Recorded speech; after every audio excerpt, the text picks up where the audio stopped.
জেএনভিএসটি অর্থাৎ জওহর নবোদয় বিদ্যালয় প্রবেশিকা পরীক্ষা প্রস্তুতি পর্ব চলছে। বাংলা অনুচ্ছেদ বই, সেই বই থেকে ক্লাস করব। বাংলা অনুচ্ছেদ নম্বর 50-এর উপরে। সবাই হাতের সামনে বই রাখবে। কুইকেল নামক যে ইউটিউব চ্যানেল আমাদের সাহা ইনস্টিটিউটের, সেই চ্যানেলে তোমরা পেয়ে যাবে আজকের ক্লাসের আপডেট। চ্যানেলটিকে সাবস্ক্রাইব করে রাখো, তাহলে তোমরা জওহর নবোদয় বিদ্যালয় প্রবেশিকা পরীক্ষার যাবতীয় ভিডিও সাপোর্ট পেয়ে যাবে। তো আমরা চলে যাব সরাসরি আমাদের ক্লাসে। পর্ব নাম্বার 1। 7টি পর্বে ক্লাস হয়। অনুচ্ছেদ পাঠ এবং অর্থ অনুধাবন করা, দুটি পর্বে আমরা এটাকে আবার বিভক্ত করি। তো প্রথমে অনুচ্ছেদ পাঠ করব। তোমরা বই থেকে অনুচ্ছেদে আঙুল দিয়ে বিষয়টাকে আমার সঙ্গে সঙ্গে পড়বে। শুরু করি তাহলে। কৌস্তব একদিন এক গভীর জঙ্গলে প্রবেশ করলো। সেটা ছিল একটা দ্বীপের মাঝে। সে জাহাজে করে ঘুরতে গেছিল সেখানে। মাঝপথে জাহাজের ইঞ্জিন বিকল হয়ে যাওয়ায় তাকে খাবারের সন্ধানে ওই বনে প্রবেশ করতে হয়। বন্য জীবজন্তু দ্বারা পরিবৃত এই গভীর জঙ্গল তাকে ভয়ার্ত করে তোলে, কিন্তু নিজেকে সাহসী করে তোলার জন্য ভয় পেল না সে। কিছুটা পথ যাওয়ার পর তার প্রচন্ড খিদে পেল, কিন্তু সে ওখানে কি খাবে? কিছুই নেই এই নিষ্ফলা জঙ্গলে। হঠাৎ দেখলো একটা বাচ্চা হরিণ ঘোরাঘুরি করছে, কিন্তু তাতে কোনো লাভ নেই। হরিণের সাথে কি দৌড়াতে পারবে সে? তবু একবার চেষ্টা করে দেখা যাক। সে একটা প্রস্তরখণ্ড নিল হাতে। ক্ষুধার রাজ্যে পৃথিবী গদ্যময়, তাই নিশানা ঠিক করে ছুড়ল হরিণের মাথায়। যেই কাজ সেই ফল। হরিণ শিশু তো প্রাণ শক্তি হারিয়ে ধরাস করে পড়ল। কৌস্তব দৌড়ে গেল তার কাছে। যেখানে জিজ্ঞাসার চিহ্নটা হবে না, দাড়ি হবে। সেদিনের মধ্যাহ্ন ভোজন বেশ সুস্বাদু হলো, গায়ে বলও পেল সে। এবার শুরু নৈশ অভিযান। রাতের জঙ্গল আরো অনেক বেশি বিভীষিকাময়, কিন্তু সে তার প্রত্যুৎপন্ন মতিত্বে সে যাত্রা বেঁচে গেল। বাবার কাছে গাছে চড়ার অনুশীলন বিদ্যা এবার কাজে লাগালো সে। সন্ধ্যার প্রাক্কালে সে উঠে পড়ল একটা নাতি দীর্ঘ ছাতিম গাছে, কিন্তু সেখানে এক মহা বিপদের সম্মুখীন হলো সে। ছাতিম ফুলের উগ্র গন্ধে তার বমি আসতে থাকলো। পেটের মধ্যে মোচড় দিয়ে কচি হরিণের কাঁচা মাংস বের হতে চাইছে। নিচে নামলে নিশ্চিত বাঘের পেটে। জীবনের ঝুঁকি নিয়ে নামলো গাছ থেকে। সেখান থেকে কিছুটা দূরে একটা তেঁতুল গাছে রাত কাটালো। গল্পটা আমরা পাঠ করলাম, এবার অর্থ অনুধাবন করতে হবে। আসা যাক, অর্থ অনুধাবন করব প্রত্যেকটা। এই পাঠটা শেষ হলো, এবার এই পাঠটা শুরু করব। কৌস্তব বলে যে ছেলেটি আমাদের সাহা ইনস্টিটিউটের একজন স্টুডেন্ট, সে 2018 সালে পড়াশুনো করেছে, পরীক্ষায় বসেছিল। তাকে নিয়ে গল্প লিখেছিলাম, সেই গল্পটি আমরা এবার পড়বো এবং অর্থ বুঝবো। কৌস্তব একদিন এক গভীর জঙ্গলে প্রবেশ করলো। গভীর জঙ্গল মানে ঘন জঙ্গল, অনেক বড় জঙ্গল। সেখানে সে প্রবেশ করলো। সেটা ছিল একটা দ্বীপের মাঝে। ওই জঙ্গলটা ছিল দ্বীপ। দ্বীপ কাকে বলে? চারিদিকে জল, চারিদিকে জল, মাঝখানে একটা স্থল। সেখানে এই দ্বীপের মধ্যে ওই জঙ্গলটা ছিল। সে জাহাজে করে ঘুরতে গেছিল সেখানে। জাহাজে করে দ্বীপের ভ্রমণে গেছিল, দ্বীপ ঘুরে দেখবে সেইখানে। মাঝপথে জাহাজের ইঞ্জিন বিকল হয়ে যাওয়ায় তাকে খাবারের সন্ধানে ওই বনে প্রবেশ করতে হয়। তো জাহাজে করে ঘুরতে গেছে, ঘুরতে ঘুরতে ঘুরতে ঘুরতে বিভিন্ন জায়গায় যাবে। তার মধ্যে জাহাজের ইঞ্জিন, অর্থাৎ যার সাহায্যে জাহাজ চলে, সেটা বিকল হয়ে গেছে। বিকল বলতে আর কাজ করছে না, নষ্ট হয়ে গেছে। সেজন্য খাবারের সন্ধানে তাকে ওই বনে প্রবেশ করতে হলো, অর্থাৎ বনের মধ্যে ঢুকলো। বন্য জীবজন্তু দ্বারা পরিবৃত, অর্থাৎ বন্য জীবজন্তুতে ভরা সেই গভীর জঙ্গল তাকে ভয়ার্ত করে তুললো। ওই গভীর জঙ্গলে ঢোকার আগে সে ভয় পেয়ে গেল, কিন্তু নিজেকে তো সাহসী করে রাখতে হবে। তার জন্য সে ভয় পেল না, ভাবলো যে না, আমাকে সাহসী হতে হবে। কিছুটা পথ যাবার পর তার প্রচন্ড খিদে পেল। কিছুটা যাচ্ছে, বনের মধ্যে যেতে যেতে তার খিদে পেয়ে গেল এবার। কারণ সে তো জাহাজে করে এসছে, নিশ্চয়ই অনেকক্ষণ খায়নি। কিন্তু সে ওখানে কি খাবে? কিছুই নেই এই নিষ্ফলা জঙ্গলে। নিষ্ফলা কথার অর্থ কি? যেখানে কোনো ফসল হয় না বা কোনো ফল মূল, কোনো কিচ্ছু খাবার জিনিস হয় না, তাকে নিষ্ফলা বলা হয়। হঠাৎ দেখলো একটা বাচ্চা হরিণ ঘোরাঘুরি করছে। তার চোখে বাঁধলো একটা ছোট্ট হরিণ এদিক ওদিক ছোটাছুটি করছে, কিন্তু তাতে কোনো লাভ নেই। লাভ নেই কেন? বাচ্চা হরিণ দেখে সে কি করবে? তার তো খিদে পেয়েছে। হরিণের সাথে কি দৌড়াতে পারবে সে? হরিণ তো খুব জোরে দৌড়ায়, সে দৌড়াবে কি করে? তবু একবার চেষ্টা করে দেখা যাক। কি চেষ্টা করবে দেখি। সে একটা প্রস্তরখণ্ড নিল হাতে। প্রস্তরখণ্ড বলতে আমরা বুঝি পাথর। ছোট একটা পাথর নিল। ক্ষুধার রাজ্যে পৃথিবী গদ্যময়। বিষয়টা কি? যখন খিদে পায় তখন পৃথিবী গদ্যময় হয়ে যায়, সুকান্ত ভট্টাচার্যের লেখা একটা লাইন। যখন খিদে পায় তখন আর মনে পদ্য থাকে না, খুশি থাকে না, চিন্তা ভাবনা থাকে না, শুধু একটাই চিন্তা থাকে, খেতে হবে। গদ্যময় হয়ে যায়, মানে বাস্তবধর্মী হয়ে যায়। তাই নিশানা ঠিক করে ছুড়লো হরিণের মাথায়। তাই নিশানা ঠিক করলো, মানে যেখানে গিয়ে ঠিক মারতে হবে সেই জায়গাটাকে নিশানা বলা হয়। ঠিক হরিণের মাথাটাকে নিশানা করে পাথরটাকে ছুঁড়ে মারলো। যেই কাজ সেই ফল। নিশানা করেছে যেমন, তেমনি ফল হলো। হরিণ শিশু তো প্রাণ শক্তি হারিয়ে ধড়াস করে পড়লো, অর্থাৎ হরিণ শিশুর ঠিক মাথাতেই লেগেছে। প্রাণ শক্তি হারিয়ে ফেললো, অর্থাৎ সে আর চলাফেরা করতে পারছে না, ধড়াস করে পড়ে গেল। কৌস্তব দৌড়ে গেল তার কাছে। কৌস্তব দৌড় মারলো, দৌড়ে ওই হরিণ শিশুটির কাছে গেল। সেদিনের মধ্যাহ্ন ভোজন বেশ সুস্বাদু হলো। ওই হরিণের মাংসটাকে তারা খেলো রান্না করে, গায়ে বলও পেলো সে। খিদে পেয়েছিল তো, এবার খাবারটা খেয়ে তার গায়ে বল হলো। এবার শুরু হলো নৈশ অভিযান। নৈশ অভিযান মানে রাত্রের অভিযান। অভিযান কেন? জঙ্গলে তো ঢুকে গেছে, ফিরবে কি করে? রাত হয়ে গেছে। রাতে, রাতের জঙ্গল আরো অনেক বেশি বিভীষিকাময়। এবার দিনের বেলা তো তাও ভয় ভয় করলো, সাহস পেয়েছিল। রাত্রিবেলার জঙ্গল তো বিভীষিকাময়, মানে ভীষণ বিপজ্জনক। কিন্তু সে প্রত্যুৎপন্ন মতিত্বে সে যাত্রা বেঁচে গেল। সে যাত্রা বলতে সেইবার। প্রত্যুৎপন্ন মতিত্ব মানে হঠাৎ করে মাথায় উপস্থিত বুদ্ধি এসে গেল তার মাথায়, আর তাতে সে বেঁচে গেল।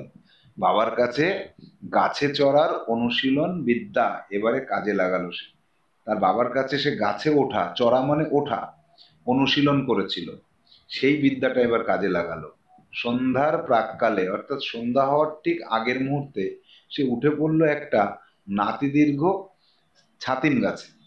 নাতিদীর্ঘ মানে অল্প লম্বা, বেশি দীর্ঘ নয়, বেশি লম্বা নয়, বেশি উঁচু নয়, এরকম একটা ছাতিম গাছ। ছাতিম একটা ফুলের নাম। সেই গাছ, যেটা আমরা শান্তিনিকেতনে প্রচুর পরিমাণে দেখতে পাই, সেই গাছে সে উঠে পড়ল। কিন্তু এখানে এক মহা বিপদের সম্মুখীন হলো সে। এই গাছে তো উঠলো, কিন্তু এটা বিপদ, মহা বিপদ, ভীষণ একটা বিপদ এসে পড়লো। কি? ছাতিম ফুলের উগ্র গন্ধে তার বমি আসতে থাকলো। ছাতিম গাছের ফুলে বীভৎস উগ্র গন্ধ, তার নিচে বেশিক্ষণ বসা যায় না। ওতে ওর বমি আসতে থাকলো। পেটের মধ্যে মোচড় দিয়ে কচি হরিণের কাঁচা মাংস বের হতে চাইছে। মানে এত উগ্র গন্ধ, তার বমি আসছে, পেট পাকাচ্ছে। পেটের মধ্যে মনে হচ্ছে মোচড় দিয়ে ওই হরিণের যে বাচ্চা হরিণ, কচি হরিণ মানে কি বাচ্চা হরিণ, বাচ্চা হরিণের কাঁচা মাংস খেয়েছিল সে, সেটা মোচড় দিয়ে বের হতে চাইছে, অর্থাৎ বমি আসছে। কিন্তু কি করবে? নিচে নামলে নিশ্চিত বাঘের পেটে যাবে। কি সমস্যা? জীবনের ঝুঁকি নিল, যা হয় হোক, বাঘে কামড়ায় কামড়াক, কিন্তু এই বমি বমি আসছে, এর থেকে তো রক্ষা পেতে হবে। জীবনের ঝুঁকি নিল, অর্থাৎ বিপদ আছে সেটা জেনেও নামলো। গাছ থেকে নেমে পড়লো। সেখান থেকে কিছুটা দূরে হেঁটে গিয়েই একটা তেঁতুল গাছ বাঁধলো, সেখানে উঠে গাছের মধ্যে ঘুমিয়ে পড়লো, রাত কাটালো।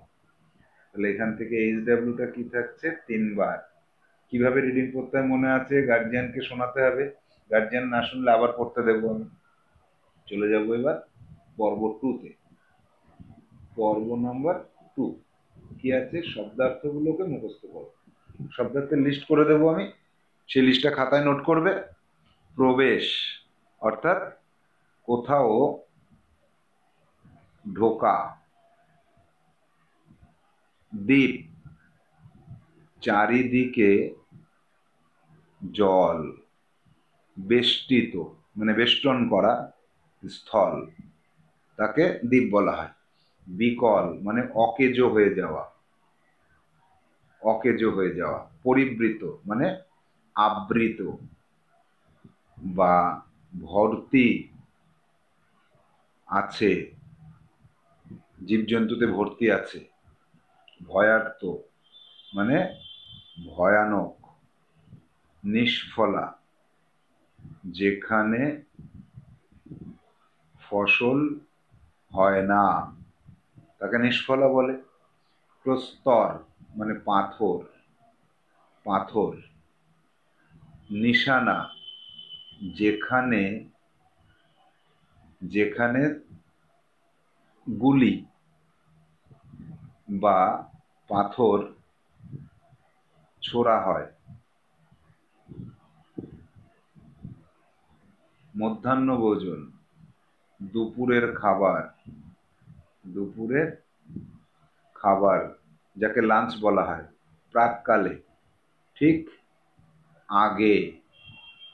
ঝুঁকি, ঝুঁকি মানে বিপদের সম্ভাবনা, বিপদের সম্ভাবনাকে ঝুঁকি বলে। নৈশ অভিযান রাতের অভিযান, যাকে নৈশ অভিযান বলে। বিভীষিকাময় বিপদে পরিপূর্ণ, বিপদে পরিপূর্ণ। প্রত্যুৎপন্নমতি মানে উপস্থিত বুদ্ধি, হঠাৎ করে মাথায় বুদ্ধি চলে আসে, তাকে প্রত্যুৎপন্নমতিত্ব বলে। কাটালো মানে রাত্রি কাটালো, যাপন করলো, যাপন করলো বা রাত শেষ করলো। এই এ কটাকে লিখে নাও সব। যাব পর্ব 3-তে। পর্ব 3 কিছুটা, অনেকটা, অনেকটা, কিছুটা। কাঁচা মাংস, রান্না করা মাংস, রান্না করা মাংস। নাতি দীর্ঘ অল্প লম্বা, তাহলে অতি দীর্ঘ, অতি দীর্ঘ। সুস্বাদু স্বাদহীন, স্বাদহীন। গভীর জঙ্গল, অগভীর জঙ্গল, অগভীর। নিষ্ফলা সুফলা, যেখানে প্রচুর ফসল হয় তাকে সুফলা বলা হয়। গদ্যময় এর বিপরীত হচ্ছে পদ্যময়। ফল, কোনো ফল হলো নিষ্ফল, ফলের বিপরীত নিষ্ফল। বিকল হয়ে গেল, চালু হয়ে গেল। প্রবেশ প্রস্থান, এটা আগেও আমরা অনেক জায়গায় পেয়েছি।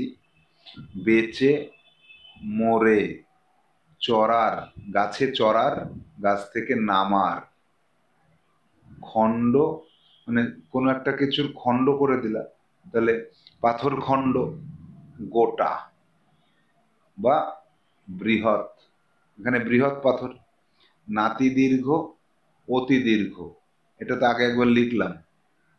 নাতি দীর্ঘ অতি দীর্ঘ। নিল দিল। আচ্ছা, এখানে নাতি দীর্ঘটাকে একবার তো লিখেছি আমরা, তাহলে এটাকে পাল্টে দিতে হবে আমাদের। নাতি দীর্ঘটাকে পাল্টে দিই। চলে আসো গদ্যে, গদ্যে চলে আসো, গল্পে চলে আসো। এখান থেকে একটা বিপরীত শব্দ খুঁজে বের করো।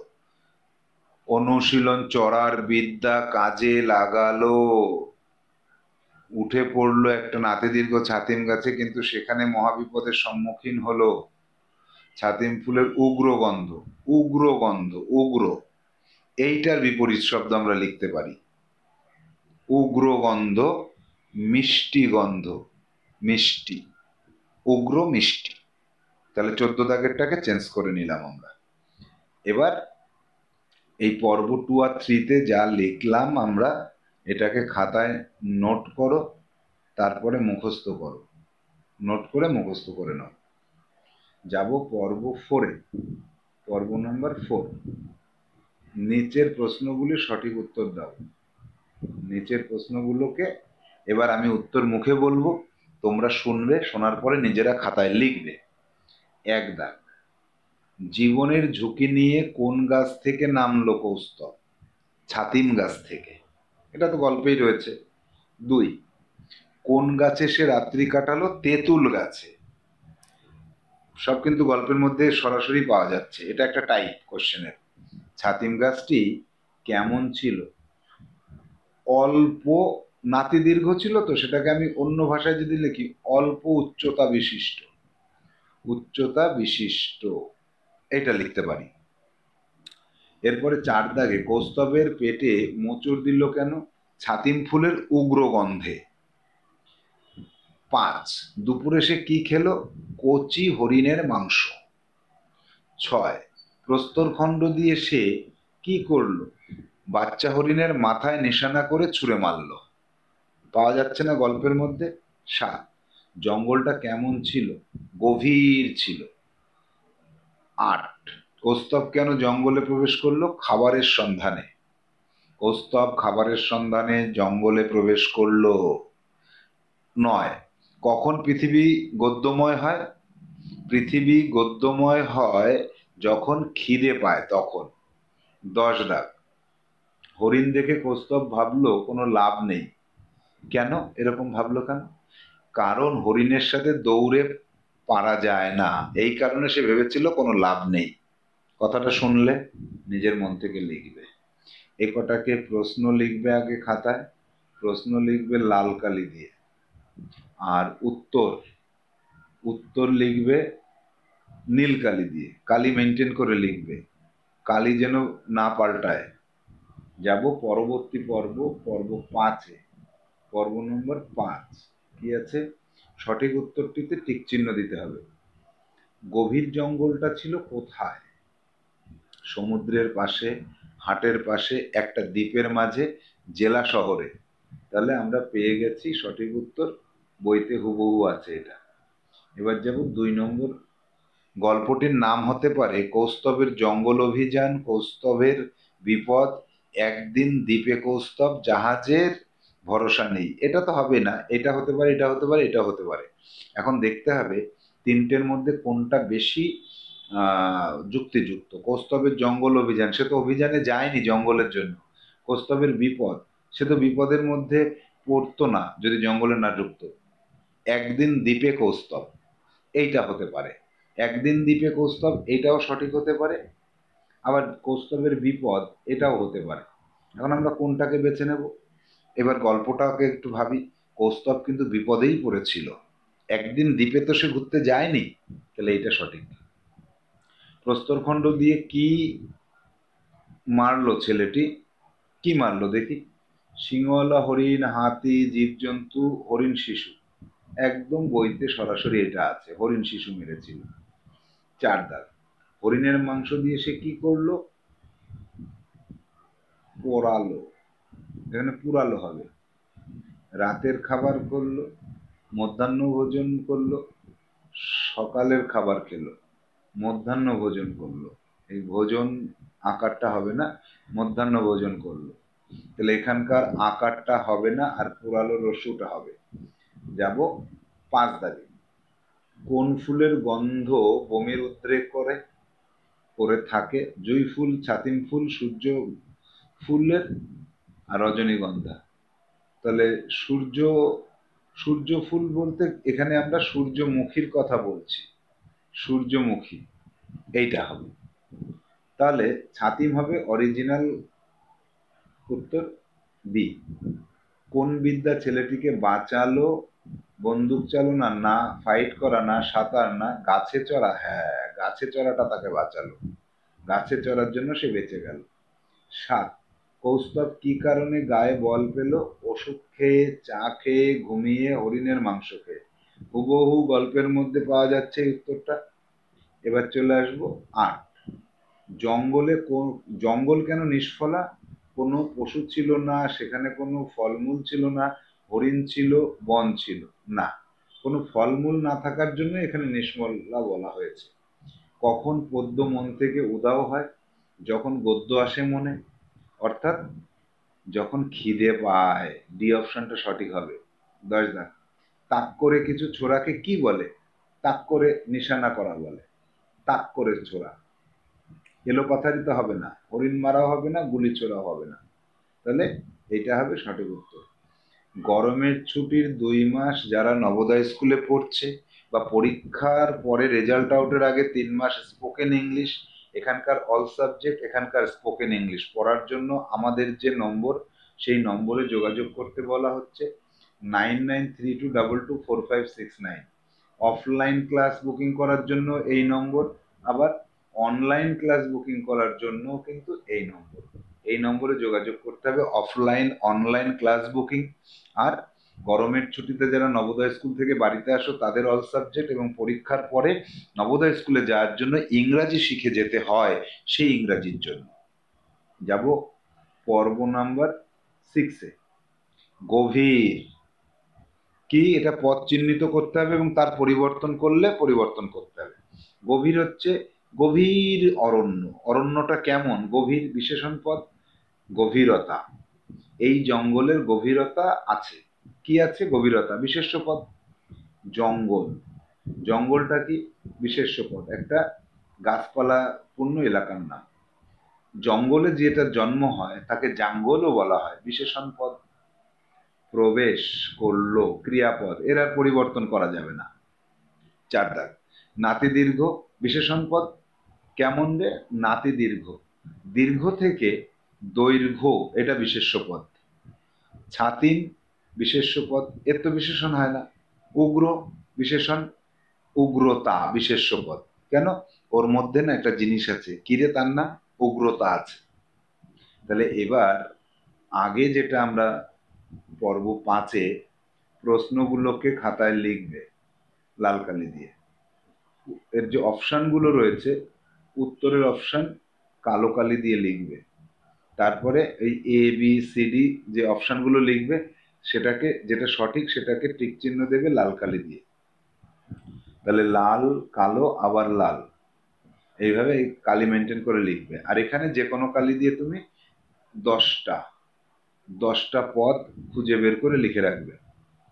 এবার যাব পর্ব 7-এ। পর্ব নাম্বার 7, ক্রিয়ার কাল নির্ণয় করব এবং তার পরিবর্তন করা শিখব। 1-এর এ। এ মানে হচ্ছে আমরা বই থেকে লাইনটাকে নিয়েছি, তার কালটাকে চিহ্নিত করতে হবে। সেটা ছিল একটা দ্বীপের মাঝে। ছিল মানে অতীত, আগে। বর্তমানে এসে কি হবে? সেটা হলো একটা দ্বীপের মাঝে, হলো এখন বর্তমানে। আর ভবিষ্যতে কি হবে? সেটা হবে একটা দ্বীপের মাঝে, ভবিষ্যৎ। 2 দাগ। এ হচ্ছে গাছ থেকে নিয়েছি, তেঁতুল গাছে রাত কাটালো, কাটিয়েছিল অতীতে, অতীতকাল। এখন হলে কি হবে? তেঁতুল গাছে রাত কাটায়, এখন প্রতিদিন কাটায়, বর্তমান। আর তেঁতুল গাছে রাত কাটাবে, এখনো কাটায়নি, ভবিষ্যতে কাটাবে। তাহলে এইখানে পর্ব 7-এর এইচডব্লিউ কি থাকবে? 10টা বাক্যকে তুমি খুঁজে বের করবে, ক্রিয়ার কাল নির্ণয় করবে, পরিবর্তন করবে। তাহলে পর্ব নাম্বার 1 থেকে 7 যা এইচডব্লিউ দেওয়া হলো সব খাতায় লিখে রাখো। খাতায় লিখে রাখবে, নির্দিষ্ট সময়ে জমা করতে হবে। আগামী ক্লাসে দেখা হচ্ছে। Tata, bye bye.